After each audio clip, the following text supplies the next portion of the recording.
Hey folks, Dr. Mike here for Renaissance Periodization.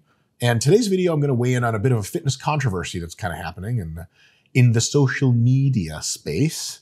And that is weight loss drugs versus lifestyle choices. And I think this is a false controversy. I think it is a false dichotomy. And I'll be very clear about this in 9 points. Let's get to the points. So here's the thing to set this up. There is a new generation of weight loss drugs out on the market, FDA approved, and more people are using them. They are GLP-1 and GIP agonists. These are gut hormone, gut peptides. And these drugs, the most famous of which is the first really effective one, is known as Ozempic, aka semaglutide. There's also tirzepatide, and it's coming out with all kinds of new drugs on the horizon. And what these drugs do is they do a few things. They're actually very good for your health in general, and seemingly from all the research we have and all the inference from what pathways they activate and how. But their biggest thing is, so small stuff is they improve insulin sensitivity and all this other stuff. But their big, major beneficial effect is that they absolutely crush appetite. Now, to be more technically correct, they have a very powerful dose-dependent effect on appetite. So if you take very little amount of the drug, you get a slight reduction in appetite. Well, that's okay, whatever. If you take much more of the drugs, you can take enough of the drugs in a safe and healthy manner. This has been tested over and over on large groups of people. Even huge doses of the drug relative to how much they crush hunger are totally safe. And that's the thing is, when I say huge doses, it's a very small amount of actual stuff, and it can make your appetite basically just go away. We don't want appetites to go away because we still want people eating food. But as you can imagine, if we titrate the drug appropriately in a particular patient that's taking it, we can kind of set their hunger levels at, anything we want. So if your normal hunger level has you consuming 4,000 calories a day and thus you're overweight and in bad shape, we can give you just enough drug to get you down to 2,000 or 2,500 calories. And over a long time, you will lose lots of weight and then just stay there. If you continue to take the drug, it seems that the negative feedback loops from the research we've seen so far are minimal, if non-existent, perhaps. So thus, if you continue to take, let's say, a milligram of Ozempic every week, you get that same milligram of effect every week for a year and a half at least. There are other drugs that do this in a different category of drugs altogether. Modafinil, for example, so maybe the first neurologically enhancing drug, you could say, the first smart drug ever to some extent. It's used mostly to keep people awake for various things, but it also seems to be a cognitive enhancer. Modafinil doesn't seem to have a negative feedback loop. You just take it, you get the same effects. You take it one day, take it the first time you take it, and the 500th time you take it, it gives you the same identical effects, which is really cool. So these drugs are really neat in that they do this. Now, more and more people have been taking them, and some people in the fitness industry have brought up what they think is a problem. And they basically saying, if you give people this drug, it takes the onus off of them changing their fitness and health habits. For example, their propensity to make better food choices, and you're just masking the problem. It's like drugging away the underlying problem, right? And there is a lot to say about that. There's a lot to say about that. And I'll kind of put forward my thesis in 9 separate points.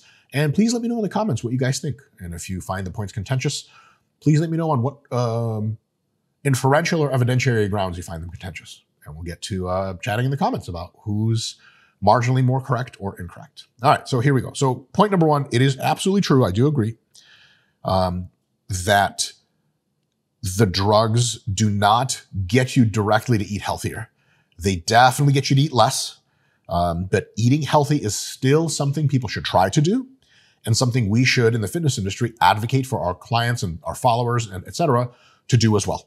Okay. So yes, absolutely. I don't agree with just taking a pill and saying, hey, look, the pill solved it all, because the pill didn't solve it all. Now, what did the pill solve? There's actually 2 situations here, 2 issues, 2 problems, not one. One problem is people eat too much. And 2 is people eat also unhealthy. So there's the amount of food they eat, and then what it is that composes that food. 2 separate problems. They're interrelated problems, but nonetheless, they can be bifurcated into 2 separate problems. And modern weight loss drugs, and in the future more and more effectively and for less money, have essentially knocked out problem number 1. Like, how much you eat is a pharmacologically now solved problem. which is crazy to say. I can't believe it's 2020. I guess I can believe it's 2023 and I'm saying this. We live in the straight up future, but like, that's a big deal. Like, that's nothing we've been ever able to say in the weight loss and obesity space. Okay. So like, they give you, and as long as you respond well to the drug, which almost everyone does, especially if the doctor titrates it and you are honest about your responses, most people can take the drug and just get about to the level of hunger that they want. Okay. It's a very similar effect to blood pressure drugs. As far as the landscape of effects, like, doesn't matter what kind of blood pressure you have, you can take a small amount of blood pressure drugs and a moderate amount of blood pressure drugs, especially combined therapy, will absolutely get your blood pressure as low as you want, even low enough to kill you. Okay. And the same thing actually for boner pills. Like, if your penis is medically capable of getting blood to it, boner pills absolutely will get you an erection. Okay. It's just actually something I read several years ago. I was doing a little research. You know what I'm saying? Boy, everybody could use a little enhancement, you feel me, for those whiskey nights. And it was literally a sentence like by some, accredited body that was like, erectile dysfunction is a pharmacologically solved problem. Anyone healthy enough to be having sex can absolutely get an erection. I was like, holy shit, I didn't know they were that strong. Then, you know what I'm saying, a quarter of a Viagra tab. And I'm like, holy shit, do I have to go to the hospital after this? Yes. But just kidding. But, some close calls there. Sooner or later, this boner will go away. In any case, I digress. That's where we're at with this new generation of drugs with appetite and essentially what kind of hunger level you're experiencing. So now hunger level is something we can modulate entirely through pharmacology. However, that's part one, and that's part one of hunger and how much you eat. That part just got knocked out. It's solved. So one of the big things I want to try to get across to you guys, and many of you probably already agree, but if those that don't, I would love to consider this. It's a fucking win. Let's take the win. If you imagine the fight against obesity, in some case, to be analogous to a battle of two enemy armies, Ozempic and all these drugs are like ultra slick stealth bombers that just go in and like crush enemy supply lines without getting shot down. Like, at what point would you be like, yeah, man, but what's left over for the infantryman? Like, motherfucker, he's got plenty of problems by himself, right? And the infantryman does still have the problem of fighting, in close quarters combat, which the bombers can't differentiate between friend or foe, ostensibly. Similarly, we have the capacity now to crush the calorie problem. People eating too much, that problem can just be gone if you take the appropriate dose of one of these new generation drugs. And we still have that problem left of healthy eating. Right? So we'll take the win on one of the problems, see what problem is left over. Now, to the point of the fitness industry people that have a problem with these weight loss drugs, would choosing better foods, healthier foods, knock out some of helping you be healthier with your food choices? Yes, all of that. But also, healthier foods generally are less calorie dense and more filling for longer. So it actually would allow you to deal with part of that problem as well. Abso-freaking-lutely. 100%. But point 4, consider this. If we already got people huge pharmacological help to control their cravings and hunger, and they can now eat less and eat the appropriate amount to get to the body weight they want to get to. Their remaining problem is that they should also be eating healthier for the marginal but yet substantial health benefits of whatever food you eat healthier within that range for the most part. 75% healthy food, 25% whatever fun junk you want. It's generally kind of the consensus of what is a good idea. Because you've opened up so much bandwidth from not having to worry about how much to eat, because that's automatically regulated now, you can be more successful putting the same amount of mental bandwidth towards making healthier choices. That's a good thing. And then if you are the kind of person that makes healthy choices really well, you can get even leaner and weigh even less if you want that sort of thing, and do it with less drug and less money. Now, the drug is actually good for your health. It seems to be a net positive for health, even for people who don't have a weight condition, because it's an insulin sensitizer and things like that. So we don't have to be worried about like, well, I want to get off this drug eventually, like people do with blood pressure drugs. By the way, blood pressure drugs are also like essentially neutral for your health. Once they reduce blood pressure, they're not bad for anything else. So it is a myth to try to get off of drugs that are not bad for your health and be like, fucking finally, I'm off the drug. Like, who gives a shit? Are you getting off food next? Are you getting off water? Get out of here. Like, it's totally fine to take this in perpetuity, as the benefits are enormous and the costs are, well, pretty much just the financial cost of the drug, which at this point of the recording of this video is quite high, but inevitably 100%, 99.999% certainty, the drug cost is going to come down like by orders of magnitude, and then it'll just be ubiquitously available to everybody. When people say some things, they seem to not really think through them much when they say them. I'm guilty of this at least 99% of the time. Maybe the following thing will be evidence of that. But when people say, well, if you make it easier for people to like not have to eat healthy, they just won't. And hold on a sec. If we gave everyone a genetic boost and turned everyone's genetics, muscle building and fat burning wise, into like top 5% of Nigerians, look it up, would most people just stop that are currently involved in lifting weights and tracking their diets? Would most people just stop doing that? I don't think so. Here's how this looks. Some people absolutely would stop because like, finally, I can just have abs and cool muscle bellies and never do anything. Great. First of all, how's that bad? Second of all, a lot of people who now don't have to struggle in the gym for weeks and months on end to get fucking basically almost no results. There's millions and millions of people like that. They get super boosted into, hey, now you can get great results like everyone else, like you've always wanted. It's going to fill the gyms with addicts that want to take their physiques to the next level. People always want to be more jacked and leaner. And if you give them great genetics to begin with, they're going to get in the gym and mess it up. Maybe the average will shift one way or the other, but you're not going to destroy the gym industry by giving people better genetics.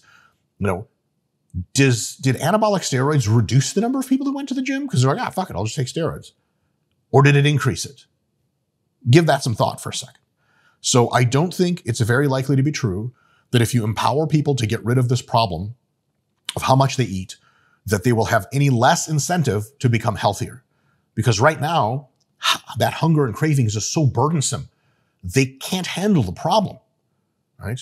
And if they have the hunger and cravings completely pharmacologically zeroed out, they might be like, oh my God, like fitness is something I can realistically attain. I can now be 150 pounds. And here's another thing. There's a shitload of fat people that don't even go to the gym because they can't control their hunger and cravings. They're going to be fat.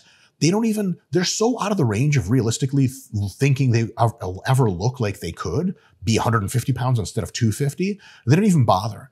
All of those people get zapped right in after a few years of taking these drugs into a realistic body weight range where they're like, well, shit, now that I've got the weight loss thing down, I'm going to go to the gym and get fucking chiseled, get a little beefier. And in combination with my never again having excessive cravings, I'm going to be in the best shape of my life. My hypothesis is that these drugs will probably empower more people to become fitness industry contributors and look at the rest of their lives rather than fewer. Okay. Now, point number 5, the retort is, but it teaches people to just take a pill and never address the fundamental problem. But my contention here is that there are actually two fundamental problems. First problem is people eat like shit. They choose poor quality foods, very junky foods. That's bad. This does not attend to that problem. Taking Ozempic will not fix that problem at all. Problem 2 is people are very hungry. In any given food environment, specifically ones in modern free market wealthy economies, the United States, Western Europe, much of Asia, there's just a lot of really amazing, tasty food out that's super convenient to eat, and it costs very little, and people love to eat amazing, convenient food that costs very little, and they do a lot of it. And thus the hunger levels versus the availability of food in society are totally off balance, and people gain weight. The modern weight loss drugs can solve that problem number 2, leaving us only with problem number 1. We just have one problem now, is point number 6. We zapped away a whole problem of people eating too much, which is incredible. Now, a great thing is here's an unbelievable benefit. Before, people who genetically had higher appetites for their environment in which they're living, they weighed 300 pounds, and if they wanted to weigh 220, they were going to have to eat very clean, very low palatability, very healthy foods almost all the time, because if they went to eating high palatability foods, they would either be miserable and starving or just start gaining weight if they ate as much of them as they wanted. The weight loss drugs we're talking about here can fix that second problem entirely. And more people who are overweight can now live more like normal. You guys see skinny people going to the sushi place and just ordering whatever they want. And they eat two rolls and they're like, oh my God, I'm so full. Overweight people, previously overweight people, can be like that. Wouldn't we want overweight people to be able to lose weight and still enjoy all of the fun foods they always wanted versus having to eat like a machine the rest of their lives, which is the case now? That I would give a lot of thought to. Point number 7. There is a chance that people become emboldened by the weight loss from appetite regulation, or down-regulation rather, and they have more bandwidth to focus on healthier eating. It's really, really hard to lose weight and to restrict your calories and to worry about that stuff. But if you don't have to worry about calories at all with proper hunger signaling, you don't, then you can go out and eat healthy. You can go to Whole Foods or some stupid store that's a giant ripoff. Kidding, Whole Foods are great, sort of. And you can just pick healthy choices. Squash and fucking spaghetti squash and grilled squash. That's healthy, right? But like fruits and grains and lean meats and tons of veggies and cool sauces to put on that stuff. It's a super healthy meal, but you don't have to count the calories anymore. You don't have to worry about the calories. You can still count them if you want, but you're going to stop eating intuitively with the help of the drug whenever you eat enough that the drug's like, nah, fam. And it's just you have a lower hunger signal, so you naturally stop eating most of your food in such a way that keeps you at 150 pounds for forever. Okay? If we solve that problem, people can now be free to just and have more bandwidth and be empowered to try healthy eating. When some people have such an insane appetite, to them eating healthy all the time is just by definition, because it is, let's not fuck around. Healthy food does not taste as good as fucking junk food. I actually had this debate with a few people who I consider just thinking on the margins, so to speak, nominal thinkers. Like, you don't beat fucking candy bars because everyone fucking wants them. They're the best. Chips taste better, period, than everything. Don't give a fuck. There was some rich motherfucker like, whoa, have you tried truffle fries? The fuck out of my face. Frito-Lays, baby. I'm kidding. Truffle fries are great, but they're also fucking junk food. Because it's so hard to eat clean all the time, we can have people not have to worry about that. Now they can be more flexible to eat healthy when they want, when they should, and also to eat less healthy when they feel like it, and it's not going to affect their body weight because the drugs have solved this problem. Now, last retort here is people finally get to it and they go, but what about willpower? Like, shouldn't people be flexing their willpower? Shouldn't you have to earn your results? And I do absolutely have thoughts on that. First, the idea that the prime differentiator between fatter people and skinnier people is willpower is bullshit. Now, don't worry, I'm not going to go jump off the SJW hill or cliff right now. Willpower is absolutely one of the factors that determines who is grotesquely overfat and who is in great shape. People in great shape, on average, have higher willpower. But hold on a second. That means that some people who are in great shape have to struggle, use their will to try to make sure they're eating the right amounts, because if they just go with what they feel like, they're going to get much fatter and be out of shape. Okay. But I just said the willpower thing was both potent, but not the biggest factor. What is the biggest factor? Probably by a 9-to-1 margin, if I had to guess. The biggest factor that separates skinnier people from bigger people is just their hunger signaling, which is genetic, straight up. Within a given environment, given food environment, and you can Google this research if you like, adult body mass index, which is a very good proxy for how big you are, and you can only get to that size by some combination of activity and eating. Activity is relatively normal throughout the population, so it's mostly eating. BMI for adults in a stable environment is something like close to 90% explained by genetic heritability studies. It's genetics. You just eat more. You like food better. You fill up, some combination of those things, and that you just fill up faster. If you watch skinny people, how they eat, they love food too sometimes. Some of them are just like, man, food's like, man. But some of them love food and like, oh my God, I love the sushi place. Let's go. And you're like, oh, here we go. Watch this. You eat 80 rolls. They eat 1.5 rolls and they're like, oh my God, I'm stuffed. And you're like, you're fucking kidding. How? Genetics. They did not. Most skinny people did not get skinny or stay skinny, and most skinny people have always been skinny because of that massive genetic influence. They did not do it through willpower. Some of them did. Most of them did not. It is a fallacy, and a huge one, to think that the only thing that separates really fat people and skinny people is, yeah, man, fat people just have to fucking want it more. It's just fucking willpower. It's fucking pathetic. Like, word up. There is something to that.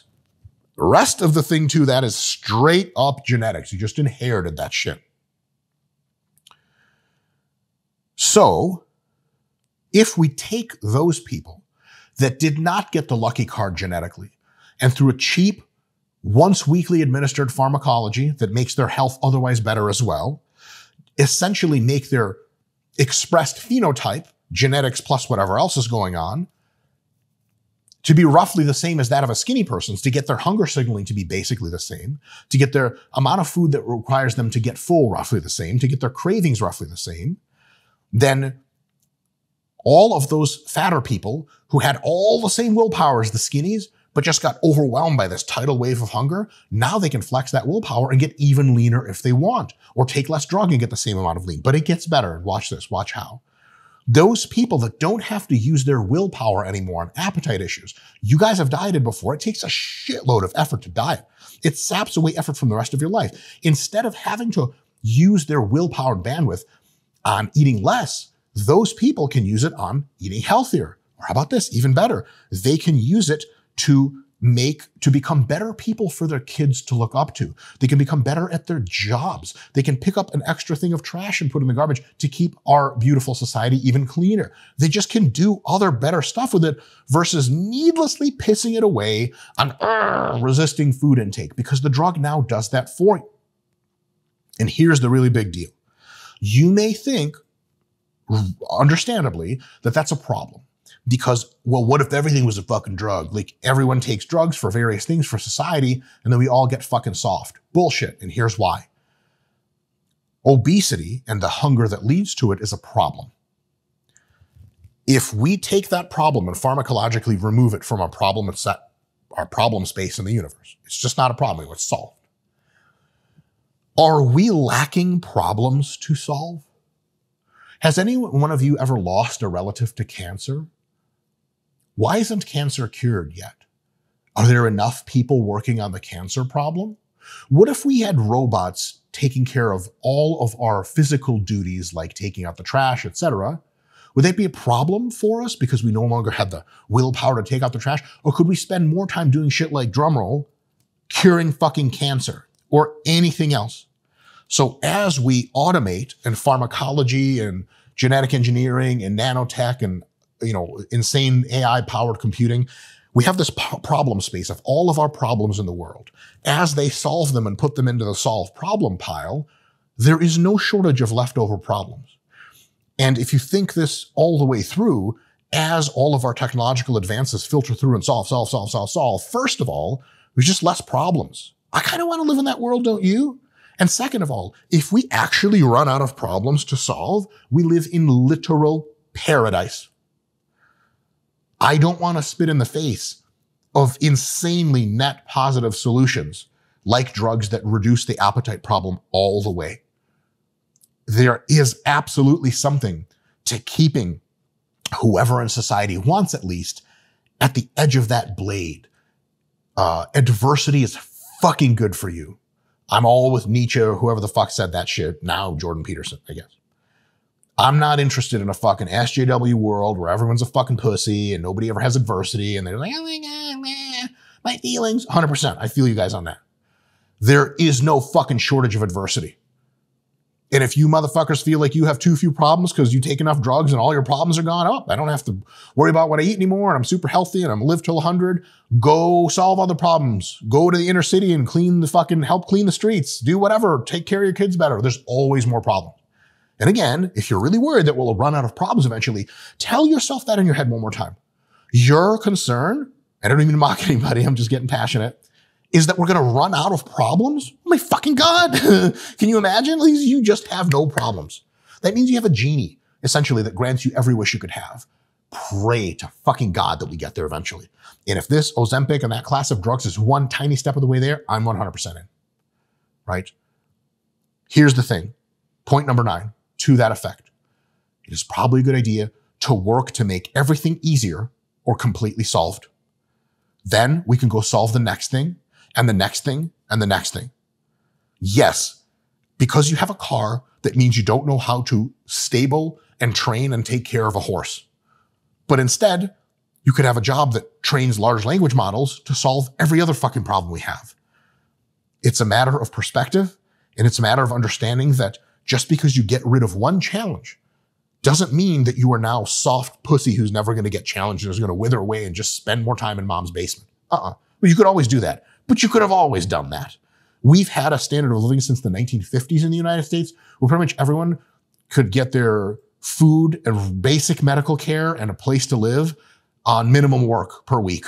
And so like anything you do now is bonus points anyway. So if now you have less of a problem of people having hunger, don't you worry. Yes, that problem is no longer an instrument by which people can improve themselves. It is not an instrument on which they can flex and make their willpower better because it doesn't exist anymore. You just take the drug and you're fucking done. Lots of problems left over for us to fucking get into and try to solve and really improve our willpower and our internal value as people. Because a big part of having self-actualization and being really at peace with yourself is being able to work on making yourself better and regularly challenging yourself. And again, we have a shitload of problems left over. Bucking, world hunger, world peace, all that shit, mortality, aging. Could be solving aging in the next 20 years. Think about that. I'd rather people spend time solving aging than spend time looking at macros and being like, shit, I'm eating too much, I'm fat. Anyway, how's that for a rant? All right, guys, thank you so much. See you in the comments, like, subscribe, etc. And yeah, fuck, I'll throw this out. If you guys, how many of you are interested in hearing me rant more about life and philosophy and global politics and shit? Just tell me I'm stupid and that I'm a meathead. But if you want to hear more about it, tell me in the comments. Anyway, see you guys later.